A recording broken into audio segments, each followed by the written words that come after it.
तो भाव एक ही है कि ये तपस्वियों की भूमि है। तपस्वी मैंने मेरे गुरुजन,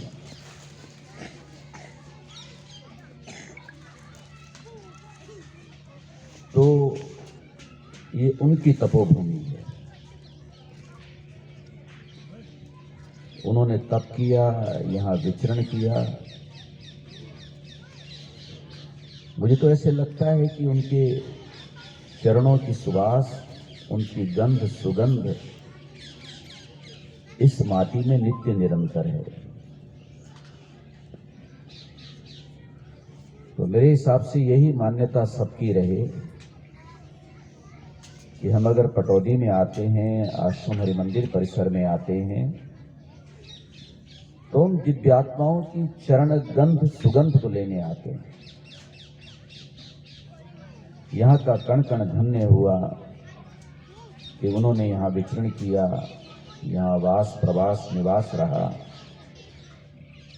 तप साधना से ओतप्रोत उनका जीवन था।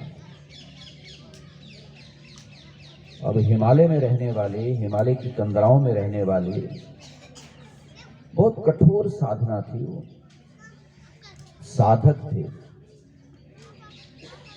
परमपिता परमात्मा के बनाए दूत बन करके धरा पर आए और अपने आप को, जीवन को साधना में ढाला। एक बड़ी प्यारी सी बात मिलती है जब कभी ऐसे भाव सामने आते हैं, तो कहते हैं साधक कभी बाधक नहीं होते। जो साधक होते हैं वो किसी के बाधक नहीं होते। श्री रामचरितमानस को हम लोग पढ़ते हैं, उसके सानिध्य में बैठने का आप लोगों को यदा कदा अवसर मिलता है, तो उसमें हनुमंत लाल जी जब लंका में प्रवेश करते हैं, और आप लोग उस प्रसंग को सुनते देखते होंगे, पढ़ते होंगे, कि विभीषण की कुटिया में आते हैं। और विभीषण की कुटिया में जब आए, हालांकि विभीषण का भवन सबसे अलग था। रामायुध अंकित ग्रह शोभा बरन न जाए, कि राम जी के उस पर आयुध छपे हुए थे। जो राम जी के अस्त्र हैं या शस्त्र हैं, धनुष है, बाण हैं, वो कुटिया पर छपे हुए थे। राम जी के थे वो, जो राम जी धारण करते हैं वही वाले। धनुष तीर बाण तो बहुत हो सकते हैं, लेकिन जो राम जी धारण करते हैं वो कुटिया पर उन्होंने बनाए हुए थे। उससे उन्होंने इस चीज को सिद्ध किया कि मेरे इष्ट, मेरे आराध्य अगर कोई है तो प्रभु श्री राम ही है। और राम का हर पदार्थ, हर वस्तु जिसको वो धारण करते हैं, जिसके आसपास रहते हैं, मेरे लिए वो पूज्य है, मेरे लिए वो आदरणीय है। ये अपने आप में एक बहुत बड़ी बात होती है कि जिसके प्रति हम श्रद्धा रखते हैं, उनसे संबंधित कोई वस्तु हो, वो किसी चीज का उपयोग करते हैं, किसी के आसपास रहते हैं, फिर उनके द्वारा धारण करने वाली वस्तुएं, वो जहां निवास करते हैं वो स्थान, होता है ऐसे कई बार कि उनकी हर शय का वो साधक लोग सम्मान करते हैं, क्योंकि हमारी उनके प्रति श्रद्धा है, हमारे वो आदरणीय है, हमारे वो पूजनीय है। इसलिए आज यहां पर विभीषण जी प्रभु श्री राम के प्रति बड़ी आस्था रखते हैं। श्रीलंका में रह रहे हैं और आप सब लोग जानते हैं श्रीलंका का अयोध्या का क्या मेल है आपस में। श्री राम और रावण, सीधी सी बात। यहां व्यवहारिक रूप से देखा जाए तो एक तरह से दुश्मनी है, शत्रु है एक दूसरे के। और जब व्यक्ति शत्रु होते हैं तो उनका घर, उनका निवास, उनका प्रदेश, उनका देश, वो भी शत्रु हो जाता है। बड़ी आसानी से आप समझ जाओगे। पाकिस्तान भारत का मित्र है कि शत्रु है? शत्रु है ना, क्योंकि वहां पर रहने वाले शत्रुता करते हैं, तो फिर देश ही शत्रु माना जाता है। भाई ये तो हमारा शत्रु देश है। और जैसे कल मैं परसों जिक्र कर रहा था, लोहड़ी मनाई, नेपाल का मैंने जिक्र किया कि वो मित्र देश है, क्योंकि वहां के रहने वाले, यहां के रहने वाले एक दूसरे से मित्रता का हाथ बढ़ाते हैं, तो उनसे संबंधित जो भी होते हैं वो उसी नजरिए से देखे जाते हैं। वो गांव भी हो सकता है, शहर भी हो सकता है, प्रदेश भी हो सकता है, देश भी हो सकता है। बाकी पारिवारिक इष्ट मित्र जन तो होते ही होते हैं। परिवारों के एक दूसरे से दुश्मनियां भी होती हैं, परिवारों के आपस में मित्रताएं भी होती हैं, मित्रता भी होती है। रामायुध अंकित गृह शोभा बर में ले जाए। राम जी के आयुध, राम जी के वो चिन्ह विभीषण जी ने अपने भवन पर छापे हुए, श्रीलंका में लंका में रहते हुए, बेशक से लंका में रह रहा है, लेकिन राम के प्रति आस्था है तो है। अगर उसे पूरी तरह से नहीं भी दिखा पाता है तो उसके हृदय में है। और राम जी का चित्र नहीं लगा पाता तो राम जी के आयुध लगा दिए। भाई रावण को भी ऐसा ना लगे ये तो राम का पुजारी मेरी लंका में कहां। करने वाला व्यक्ति जब साधक कोई साधना करता है तो वो अपना रास्ता निकाल लेता है। अच्छा, फिर चार दीवारी के अंदर बंद हैं, मान लिया कमरे में हैं, तो वहां किसने मना किया है भजन करने का? बड़ी विलक्षण बात देखो। कई बार आम तौर पर लोगों को आपने बंद कमरे में पाप करते देखा होगा। भाई यहां कौन देख रहा है? मैं सबका नहीं कह रहा, आमतौर पर कभी कभी ऐसा होता है कि आदमी जब कोई गलती करता है, पाप करता है, तो कई बार कुछ लोग सोच लेते हैं ऐसा, यार कोई देख न ले, कम से कम चलो बंद कमरे में। ऐसा कम सुना होगा कि बंद कमरे में परमात्मा का भजन करते हैं कि कोई देख न ले। वो लंका में विभीषण जी कर रहे हैं। वहां ये स्थिति है कि परमात्मा का भजन करना है, प्रभु का सिमरण करना है, प्रभु को याद करना है, तो उसके लिए किसी की नजर न पड़ जाए, क्योंकि यहां राम का नाम लेना मना है, भगवान का भजन करना मना है। भगवान का भजन करना मना है, लेकिन करने वाले साहब रास्ता निकाल लेते हैं, वो बंद कमरे में कर रहे हैं। अच्छा चलो और छोड़ो बंद कमरे को भी। आज किसी के दिल को कौन समझ सका है? लगभग नहीं आता समझ में किसके दिल में क्या है। और परमात्मा का वास्तव में भजन करने वाला है, और वो कहता है कि वैसा वायुमंडल नहीं है, वातावरण नहीं है, जगह नहीं है, यही है, यहाँ स्थान उस तरह का नहीं है। तो फिर हमारे जैसे लोग कहते हैं कि भैया दिल में परमात्मा का चिंतन करो, मन में परमात्मा का भजन करो। कैसे भी वायुमंडल में है, कैसे भी वातावरण में है, जहां पर लगता है कि भी यहाँ, कई बार होता है ना, लोगों को ये भी रहता है यार लोग क्या कहेंगे। ये भी अपने आप में एक बीमारी होती है कि लोग क्या कहेंगे। हमारे संत तो कई बार मंचों पर ये कह देते हैं, तो ठेके पर गया तब तो नहीं सोचा तूने लोग क्या कहेंगे,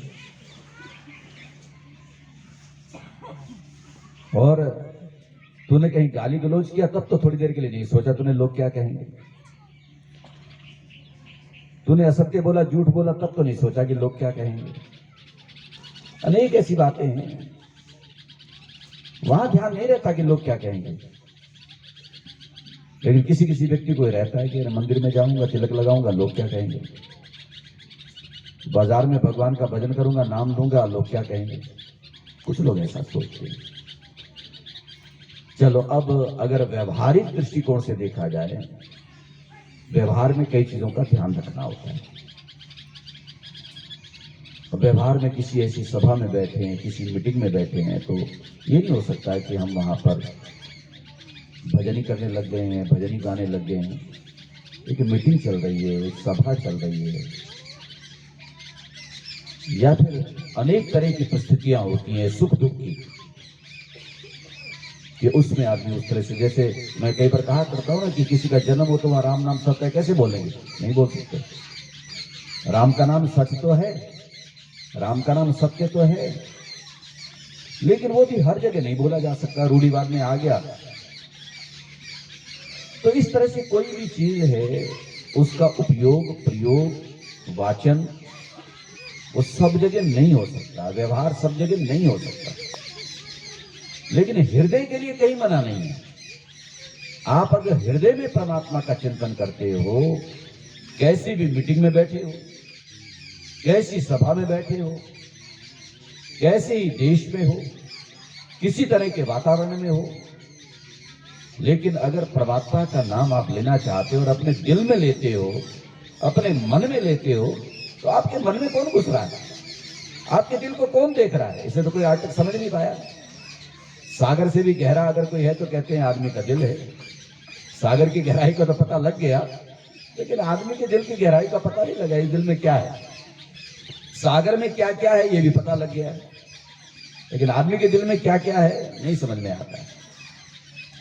तो बात चल रही थी परमात्मा के चिंतन की, भजन की, सिमरन की, साधक की।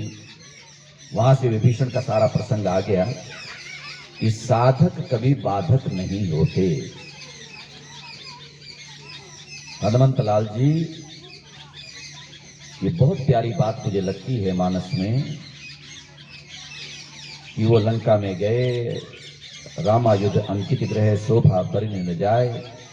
राम के आयुध छपे हुए हैं जिसकी शोभा का वर्णन नहीं हो सकता, खूबसूरत।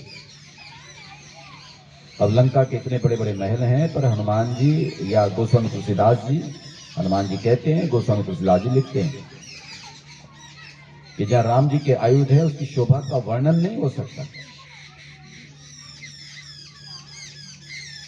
वो एक भवन है ना, कुटिया है ना। जितने आप लोग बैठे हो ना, जितने आप लोग बैठे हो, आपके सब, मैं भी शामिल हूं, हम सब लोग, ये सारे भवन ही हैं, ये सारे मकान हैं। ये मकान में कुछ न कुछ होता है, तो आपके अंदर भी कुछ न कुछ है। मकान में कोई न कोई रहता है, तो तुम्हारे अंदर भी कोई न कोई रहता है।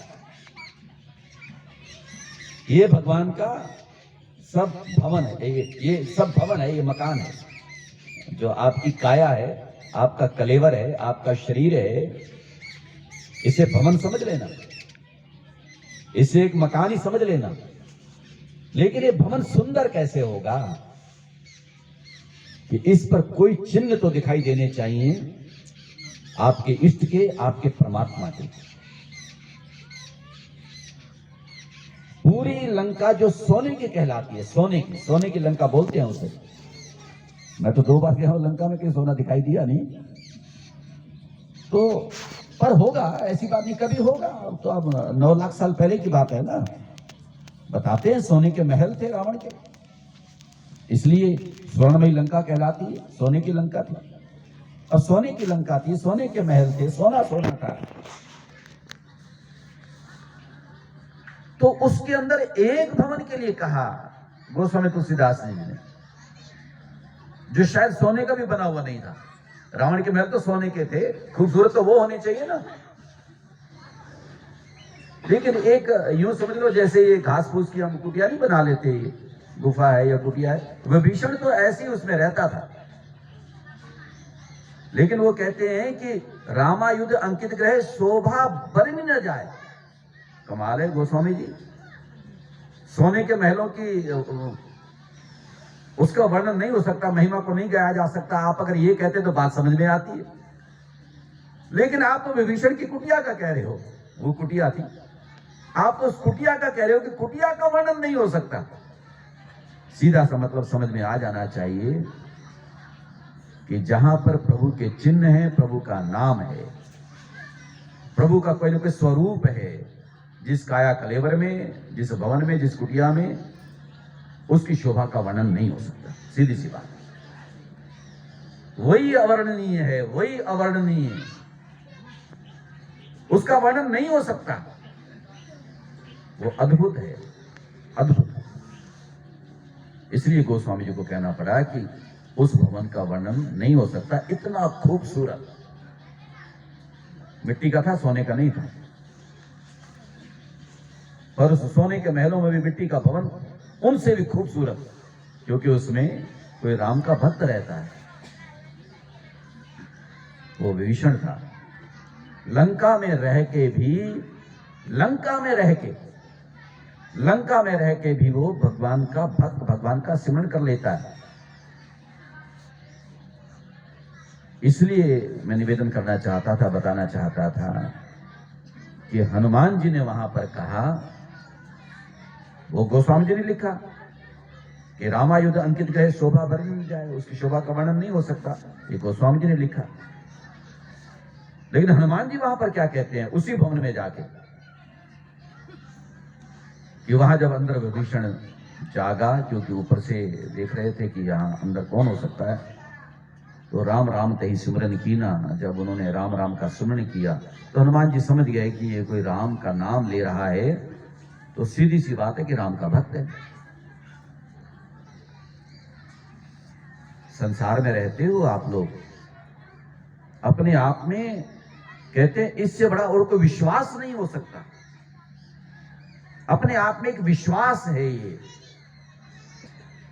जो परमात्मा का नाम लेता है, ये सच्चा और सुच्चा इंसान होगा, ये विश्वास है। विश्वास को कायम रखना, विश्वास को जमाना, विश्वास को पाना, ये बहुत बड़ी बात है दुनिया की।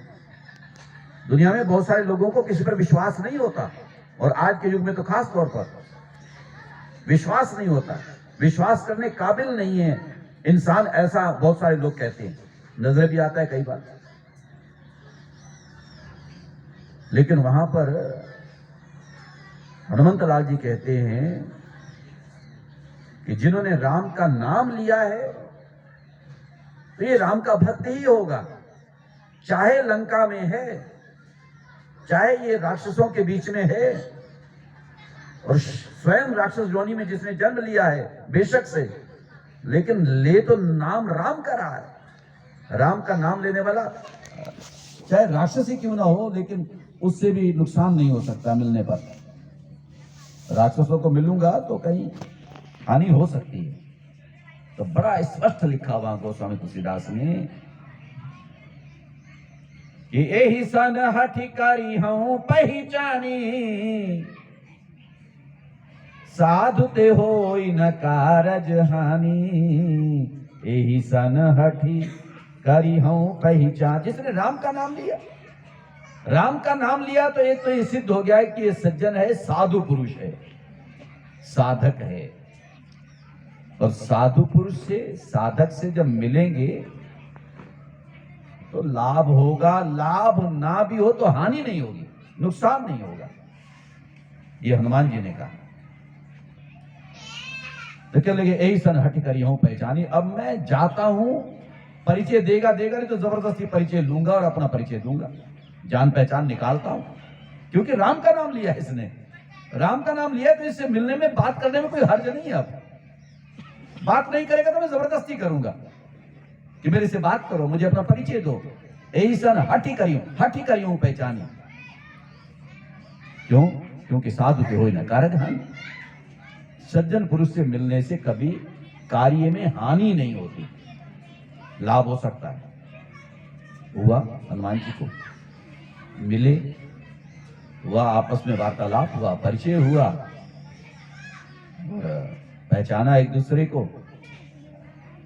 हनुमान जी ने तो ऊपर ही पहचान लिया पहले ही प्रवेश करने पर, और जब हनुमान जी सामने आए तो फिर विभीषण ने भी पहचान लिया, क्योंकि संत को संत मिले हैं आज, उन्होंने भी पहचाना। तो विभीषण ने भी तो कहा वहां पर, अब वही भा भरोसा हनुमंता, बिनु हरि कृपा मिले नहीं संता। कि अब तो मुझे एक पक्का भरोसा ये हो गया कि राम जी की मुझ पर कृपा है। अगर राम जी की कृपा ना होती तो तेरे जैसा संत मुझे यहां आकर के कहां मिलता? लंका में, लंका जैसी नगरी में, मेरे घर में आकर के यहां पर कोई संत मुझे मिले, ये संभव नहीं था कहीं भी। हनुमान जी को लंका में कोई संत मिले, ये संभव नहीं था, और लंका में रहने वाले को कोई बाहर से आके लंका में संत मिले, ये संभव नहीं था। दोनों के लिए संभव नहीं था, लेकिन आज दोनों के लिए असंभव संभव बना खड़ा है। हनुमान जी को भी संत मिल गए, विभीषण को भी संत मिल गए। तभी मेरा कहने का भाव था कि साधक बाधक नहीं होता, साधक जो होते हैं, पर ये है हाँ होना तो देखो, बात दिल की चल रही थी, मन से चल रही थी। मन से भजन करने वाला हो, मन से सिमरन करने वाला हो, काल नेमी जैसा नहीं होना चाहिए। रामचरितमानस में वो उदाहरण भी है, काल नेमी भी है, वो भी साहब बैठा खड़ताल लेकर के भजन करने के लिए, और उसका जो हर्ष हुआ वो सबको पता है। हनुमान जी ने लपेट के ऐसा रोंधा उसे वहां, तो वो कपट वेश में था। वो साधक नहीं कहलाता, संत नहीं कहलाता, वो कपट, और कपट कहीं लंबा चलता नहीं है। तो थोड़े समय के लिए बेशक लगे ऐसा, पर वो लंबा चलता नहीं। चलिए प्रभु कृपा करें, आज चाहे रमेश जी ने, हमारे वीर जी ने, हमारी बेटियों ने, बहनों ने, बिटिया ने बड़े प्यारे प्यारे भजन आप लोगों ने सुनाए, भाव रखे। हालांकि आपके जो भजन और भाव में देख रहा था वो बहुत प्यारे थे, बहुत अच्छे थे, कि परमात्मा का नाम भी चलता रहे, सिमरन भी चलता रहे, हम कभी जीवन में हताश न हो, कभी घबराएं नहीं, और परमात्मा के नाम का चिंतन जब जीवन में रहता है तो भव से बेड़ा पार होता है। ऐसा भाव आप लोगों के द्वारा आ रहा था। ये सुनिश्चित है कि परमात्मा के नाम का सिमरन और भजन जब चलता है तो नाव के खिवैया भी वही बनकर के स्वयं आ जाते हैं, और नानक नाम चढ़दी कला, तेरे भाने सरबत चला। बाबा भी यही बात कहते हैं कि नाम जो परमात्मा का जपते हैं उनकी चढ़दी कला होती। चढ़दी कला ये पंजाब के लोगों का वहाँ का शब्द है, आप लोगों को, बहुत सारे लोगों को पता होगा, अन्यथा बताऊं। चढ़दी कला, वो किसी को आशीर्वाद भी देते हैं ना, तो आशीर्वाद भी देते हैं कि वाहिगुरु मेहर करेंगे, तेरी चढ़दी कला होएगी। चढ़दी कला होएगी यानी तू बुलंदियों पर जाएगा, ऊंचाइयों पर जाएगा, तो शौहरत कमाएगा, नाम की महिमा को गाएगा, तो तेरी चढ़दी कला होगी, तो उन्नति के शिखर पर आरूढ़ होगा। वो चढ़दी कला का ये मतलब होता है। लेकिन उन्होंने कहा कि नाम की मस्ती में जो रहते हैं, नाम जो जपते हैं, चढ़दी कला उनकी होती है। नानक नाम चढ़दी कला, कि नाम का जप करते हुए चढ़दी कला हो, या नाम में तेरी चढ़दी कला हो। उसका ये भी है कि नाम की पूंजी तेरे पास इतनी हो कि तू बुलंदियों पर हो। नाम जपने वालों में तेरा नाम जपने वालों में तेरा नाम सबसे पहली पंक्ति में हो, सबसे पहले स्थान पर हो, तेरी वो चढ़दी कला हो। तो हम परमात्मा के नाम का सिमरन करें, उसका चिंतन करें, भजन करें। वो मैंने आपको बता दिया है कि चिंता मत करना, ये स्थान कहाँ है, कौन सी जगह पर है, आस पड़ोस का, इधर उधर का थोड़ा अगर हो भी सही मन में, तो उसका व्यवहारिक रूप से बेशक आप ध्यान रखते हैं, रख लेना, लेकिन आपको कोई मना नहीं करेगा। अगर मन में उसका चिंतन चल रहा है, दिल में परमात्मा की छवि को धारण कर रखा है और उसको याद कर रहे हो, उसके लिए आपको कहीं बाधा नहीं है। आप किसी भी तरह से, कहीं भी, किसी भी हालात में परमात्मा के नाम का स्मरण कर सकते हो, उसका चिंतन कर सकते हो, उसका भजन कर सकते हो। परमात्मा आपको शक्ति दे, क्योंकि अभी ये भी कहा जा रहा था कि वो शक्ति भी आपने ही देनी है, परमात्मा वो ताकत भी आपने ही देनी है, वो भी उसी से मांगी जाएगी। परमात्मा आप लोग सब लोगों को ताकत दें, हिम्मत दें, शक्ति दें, लेकिन संकल्प आपके मन का होगा। तन में मनः शिव संकल्प मस्तु, संकल्प तो उठाएं ना, मन में, आप ब्राह्मण लोग हमारे संकल्प नहीं करवाते हैं। अब यहाँ भी सवेरे रोज हवन होता है तो हमारे अपने चतुर्वेदी जी तो संकल्प ही थोड़ा लंबा करवाते हैं कल्पवास का। तो संकल्प तो देखो लेना पड़ेगा, संकल्प तो मन में करना पड़ेगा। संकल्प आपके मन में हो, क्योंकि मन मिला हुआ है ना आपको। अब मन परमात्मा ने दिया हुआ है, परमात्मा ने मन दिया हुआ, तो इसका कुछ तो इस्तेमाल करो।